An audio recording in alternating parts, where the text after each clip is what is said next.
क्या आपने कभी सोचा है कि आप ध्यान करते हैं, साधना करते हैं, अपने भीतर बदलाव लाना चाहते हैं, लेकिन फिर भी मन बार-बार उसी नकारात्मकता, गुस्से, तनाव और बेचैनी में लौट आता है? शायद समस्या आपकी साधना में नहीं है। कभी-कभी हमें अपनी साधना के साथ-साथ अपनी संगति को भी देखना पड़ता है।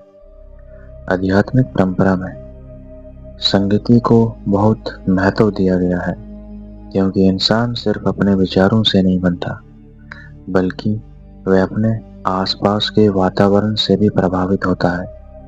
अगर आप सच में आध्यात्मिक विकास चाहते हैं, अपने भीतर जागरूकता बढ़ाना चाहते हैं और कुंडलिनी साधना की दिशा में आगे बढ़ना चाहते हैं, तो इसका मतलब ये बिल्कुल नहीं कि आपको संसार छोड़कर जंगल चले जाना है।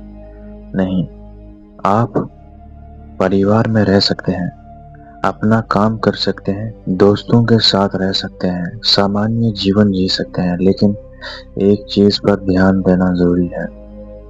आप अपने सबसे करीब किन लोगों को जगह दे रहे हैं, क्योंकि हर व्यक्ति जो आपके जीवन में आता है, जरूरी नहीं कि वह आपकी आंतरिक यात्रा के लिए सही भी हो। कुछ लोग आपको बेहतर इंसान बनाने के लिए प्रेरित करते हैं। उनके साथ रहने के बाद आपको अपने जीवन को लेकर स्पष्टता महसूस होती है।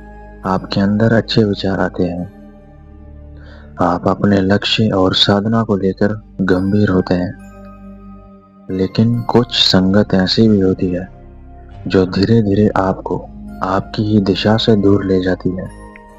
लगातार नकारात्मक बातें, दूसरों की बुराई, हर समय मजाक और समय की बर्बादी, गलत आदतों की तरफ धकेलना, आपके अच्छे फैसलों का मजाक उड़ाना, और जब आप अपने जीवन में बदलाव लाने की कोशिश करें तो आपको नीचे खींचना। ऐसी संगति से दूरी बनाना आध्यात्मिकता के खिलाफ नहीं है। कई बार यही दूरी आपकी मानसिक शांति के लिए जरूरी होती है। लेकिन यहाँ एक बात समझना बहुत जरूरी है। इसका मतलब ये नहीं कि आप खुद को दूसरों से श्रेष्ठ समझने लगे। ये मत सोचिए कि मैं आध्यात्मिक हूँ और बाकी लोग नीचे हैं, क्योंकि अहंकार आध्यात्मिक रास्ते में सबसे बड़ी रुकावटों में से एक बन सकता है। सही दृष्टिकोण यह है, मैं किसी से नफरत नहीं करता, लेकिन मैं ये भी तय कर सकता हूँ कि मेरे जीवन पर किसका प्रभाव सबसे ज्यादा हो। आप हर व्यक्ति का सम्मान कर सकते हैं, लेकिन हर व्यक्ति को अपने बहुत करीब रखना जरूरी नहीं है। और अगर कभी ऐसा समय आए जब आपके आसपास ऐसा कोई व्यक्ति ना हो जो आपकी सोच और विकास को समझ सके, तो कुछ समय अकेले रहना भी गलत नहीं है। अकेलापन और एकांत एक जैसी चीजें नहीं है। अकेलापन आपको अंदर से तोड़ सकता है, लेकिन एकांत आपको अपने आप को समझने का अवसर दे सकता है। कभी कभी कुछ समय अपने साथ बिताना जरूरी होता है। फोन से दूर, अनावश्यक बातचीत से दूर, हर समय दूसरों की राय से दूर, और फिर खुद से पूछना, मैं वास्तव में किस दिशा में जा रहा हूँ? मेरी आदतें मुझे ऊपर उठा रही हैं या नीचे खींच रही हैं? जिन लोगों के साथ मैं सबसे ज्यादा समय बिताता हूँ, क्या उनके साथ रहने के बाद मेरे अंदर शांति बढ़ती है या बेचैनी? और सबसे महत्वपूर्ण, क्या मैं अपने जीवन में सच में बदलाव चाहता हूँ या सिर्फ उसके बारे में सोचता रहता हूँ? कुंडलिनी साधना हो, ध्यान हो या कोई भी आध्यात्मिक अभ्यास, सिर्फ तकनीक करना ही पूरी यात्रा नहीं है। आप दिन में कुछ समय ध्यान कर लें, लेकिन बाकी पूरा दिन क्रोध, ईर्ष्या, नफरत और नकारात्मक वातावरण में बिताएं, तो अपने मन की स्थिति को समझना भी जरूरी है। आध्यात्मिक विकास का मतलब केवल आंखें बंद करके ध्यान करना नहीं है।